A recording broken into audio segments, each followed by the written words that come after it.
está pensando em comprar uma casa, qual a primeira dica que o senhor pode nos trazer? Olha, a primeira dica é ter um planejamento e verificar a importância e a localização dessa casa. Tem algumas coisas importantes, viu, Tiago, e as pessoas não levam em consideração. Às vezes eu trabalho aqui e, de repente, a casa que eu estou querendo comprar, ela fica a 4, 5 quilômetros de distância. Isso já é uma despesa muito grande. Então, primeiro, a palavra-chave para toda a vida é o planejamento e verificar aonde está essa casa e de que forma e quanto que eu tenho para comprar essa casa. Com relação a morar próximo, né? Às vezes, próximo do trabalho, né? Quer dizer, às vezes ali o trabalho fica numa região muito nobre. Como que eu posso escolher, por exemplo, um bairro ou uma localidade que vá me beneficiar também? Olha, se eu tenho assim a segurança, então eu tenho que fazer o seguinte. Porque aqui, por exemplo, TV Fronteira, Parque do Povo, imóveis super valorizados. Certo. Às vezes eu não tenho dinheiro para esse imóvel.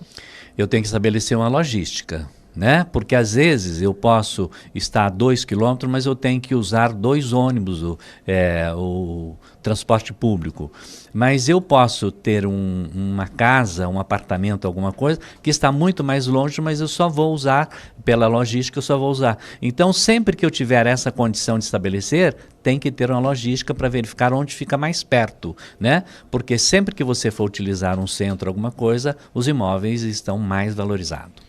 Mas, por exemplo, vamos falar sobre planejamento. Assim, tem que fazer esse estudo da logística para entender como vai ser a logística para o trabalho, é isso? Exatamente. Agora, eu lembro que na semana passada, quando nós falávamos sobre comprar um veículo e tal, o professor Moisés deu uma dica valorosa no seguinte sentido. Você está pensando em trocar de carro agora.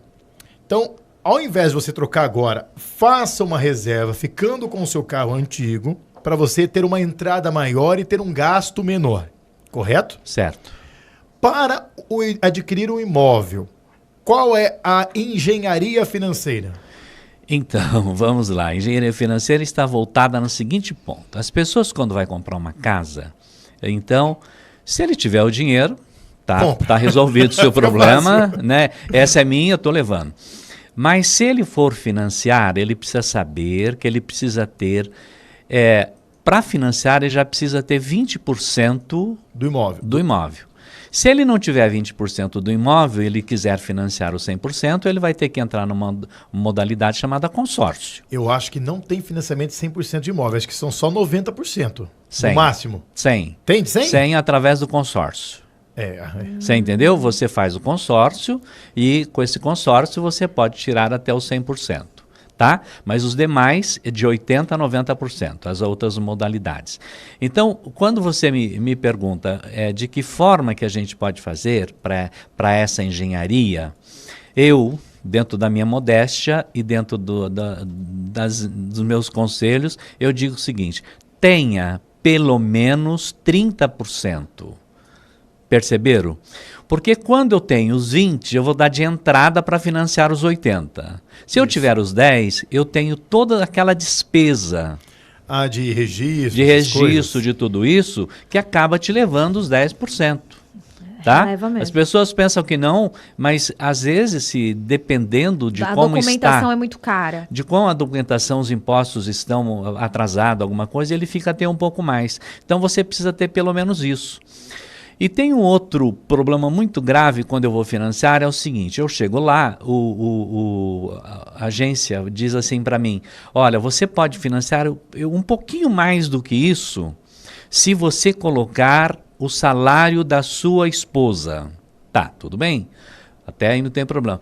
Não tem alguém que mora com você? Tem. Eu nem mesmo não tendo, eu acabo falando assim, não, tem a minha sogra, tem o meu sogro que mora comigo e tal, pego o salário deles também. Aí vem a primeira prestação, eu e a minha esposa, ou eu sozinho, eu posso pagar quanto? Eu posso pagar então R$1.000. Mas como eu financei mais, perceberam como é que é? Eu juntei também com o seu salário. O que eu estou fazendo agora então? Estou juntando aquilo, só que na hora de pagar, quem paga sou eu. E para fazer esse tipo de negócio, que hoje ele vai, né, de 5 anos até 30 anos para fazer esse negócio, você tem que ter certeza do teu emprego, das suas condições de estudo, para saber se você vai permanecer no mercado por muito tempo, qual é a sua idade, uma série de coisas. Então não é tão fácil esse tipo de planejamento. Quando você for fazer, você deve procurar uma orientação de um educador para ficar mais fácil. Me disponho aí com facilidade a custo zero para fazer isso para as pessoas. Porque eu tenho condição de pagar R$1.000 por mês, mas se eu juntar com o salário do meu filho que mora comigo, eu consigo pagar 1.200. Só que daqui 1 ano, 2 anos, meu filho vai embora e não me paga mais aquilo. E aí começa. Agora, o grande detalhe é o seguinte, é fazer hoje. Eu vou fazer hoje e hoje eu posso pagar R$1.000. Perceberam? Então, a partir de agora, da forma que eu estou, eu posso comprar. Porque hoje as prestações são decrescentes. Elas vão reduzindo. Elas vão reduzindo. Então, no prazo de 1 ano, ela está por 920. No prazo de 2, ela está por 880. Só que isso aqui daqui 10 anos, 980, não vale os 980 que vale hoje, né? Não. Mas pelo menos você tem o teu salário, ele está supostamente aumentando, certo? E a prestação está supostamente reduzindo. Olha, nós temos algumas modalidades de comércio aqui em Presidente Prudente e também no mercado imobiliário. As imobiliárias oferecendo já alguns terrenos para você construir o seu imóvel, né? Certo. Outros, ou construtoras, ou empresas menores, já vendem os imóveis prontos. No seu entendimento, Moisés, compensa mais você construir ou já comprar pronto? Olha, se for para moradia, o interessante é você construir, tá? Sempre. Agora, se for para você fazer um empreendimento, não de uma loja, alguma coisa parecida, você, antes de qualquer coisa, vamos voltar na logística lá atrás. É melhor que você localize isso, ver alguma coisa como é que tá, e verificar se você tem a possibilidade disso. Por exemplo, se você imaginar hoje, em Presidente Prudente, onde é que está melhor localizado o comércio, tá? Então, nós vamos para o shopping, nós vamos para o centro, nós vamos a algum... Ah, mas tem uma loja, uma boutique, mas isso são poucas. Na verdade, a pessoa quer aglomeração. Nós queremos, como diz aí uma propaganda antiga que tinha aqui em Presidente Prudente, o que importa é o movimento. Zé da Lona. Posso falar, né? Nem existe mais o Zé da Lona. Pode falar. Posso falar. Então, o que importa é o movimento. Não é isso também. Uhum. Mas o grande interesse é o seguinte, é para morar? Construa a casa da forma que você pode, da forma que você tem. Foi o que eu optei. Exatamente. Paula Seplin. Paula Seplin. E sabe o que eu quero dizer também? Eu quero dizer que vocês, quando forem fazer esse tipo de coisa, procura, faz uma orientação. Tem gente especialista em tudo isso, né? Pega um arquiteto bem legal. Não é só fazer a consultoria com um agente de imóvel, por exemplo, com um corretor, né? Profissional, engenheiro, né? O arquiteto. Né? Professor, mas por exemplo, aqui nem a Paula. A Paula não construiu em Presidente Prudente, né? A Paula mora em Regente Feijó. Ela optou por construir em Regente Feijó. Porque eu avaliei... Optou por uma cidade com o valor do terreno lá um pouco menor que em relação ao Presidente Prudente, não é, Paula? Olha, então... Ou é mais ou menos o mesmo valor? Eu ia comentar isso. Eu optei, né, quando eu fui construir minha casa, eu optei por construir, né, não comprei a casa já pronta. Então, todos os itens da minha casa eu escolhi com a qualidade que eu achava que cabia no meu bolso e também um pouquinho a mais do que a gente vê nessas casas já que você compra pronta. Né? Então, minha casa pode ter a mesma metragem do que uma casa pronta, mas a minha casa é uma casa que eu comprei produtos de qualidade, tanto na estrutura quanto no acabamento. Né? No entanto, na hora quando você pega esse dinheiro do financiamento ou até mesmo o seu dinheiro que você tem reservado, como você prima pela qualidade e um imóvel assim que você vá morar, enfim, que você realmente fala, olha, esse imóvel tá ok, né? O terreno tá muito caro ultimamente. Sim. Então, o que eu avaliei no momento? Eu vou comprar um terreno menor, mas eu vou construir uma casa melhor do que eu comprar um terreno enorme e construir uma casa mediana. Eu optei por isso. Então, assim, meu terreno, na verdade, eu tinha um terreno maior, né? Um terreno bem grande lá em Regente. Eu vendi esse terreno para investir na casa. São histórias Entendeu? da minha vida. A Paula... Mas essa sugestão da Paula, essa engenharia financeira da Paula, é boa, professor? Olha, a Paula deixa claro que o interessante é construir. Não comprar. Que é o que o professor acabou de falar. Exato. É construir. Porque comprar, ele coloca o cimento, o acabamento. Ele coloca aquele cimento. Depois, filho, você vai ter que gastar com a reforma. E tem um detalhe. Quando você faz isso, você gasta, por exemplo, 400 mil para fazer uma casa, 200 mil, né? Vamos pegar 200 mil para não afrontar, 200 mil. E aí, a hora que terminou aquilo ali, a pessoa não vai usar. Ele te oferece aquilo por 350. Sim. E aí você fala, tá ganhando em cima, né? Tá barato, você entendeu? Não é. Não é porque nada de investimento hoje te dá mais que 10 ou 15% ao ano. Você entendeu? E aí você sai de 200 e paga logo 350, 400. Perceberam?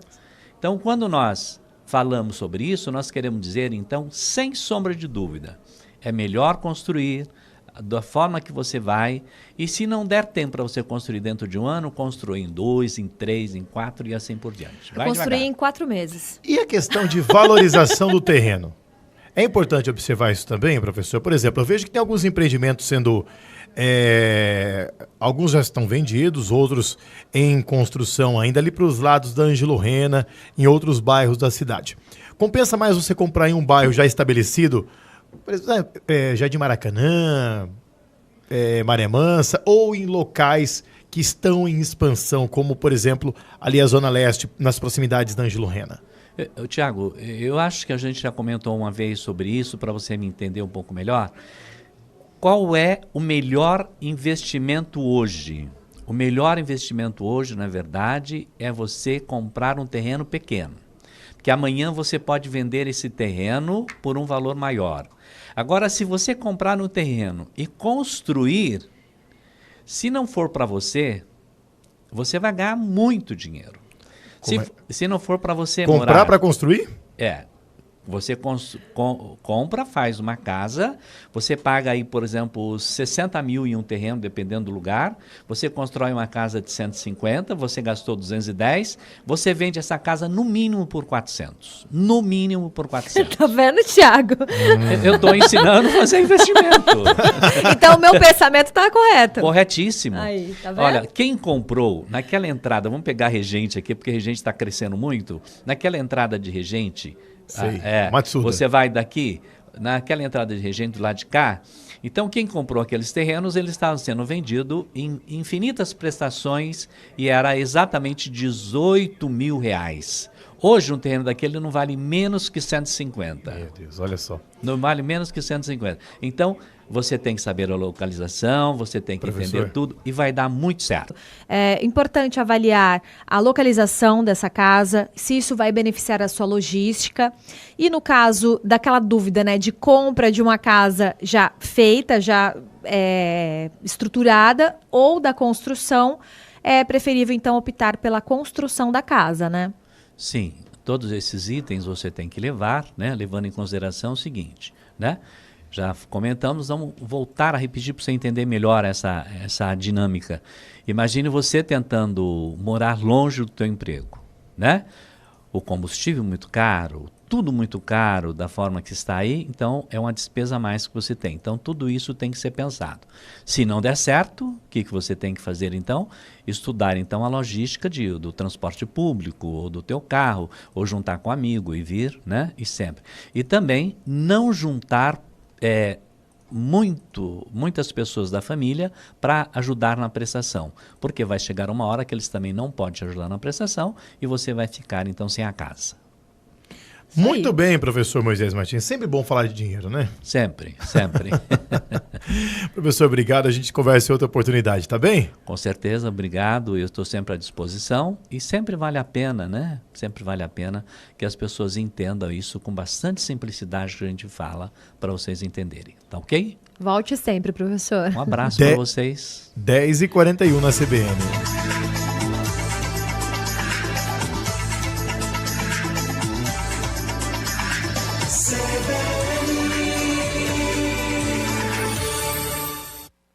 O ano pede grandes mudanças e a Oeste Saúde está aqui para ser a sua melhor escolha em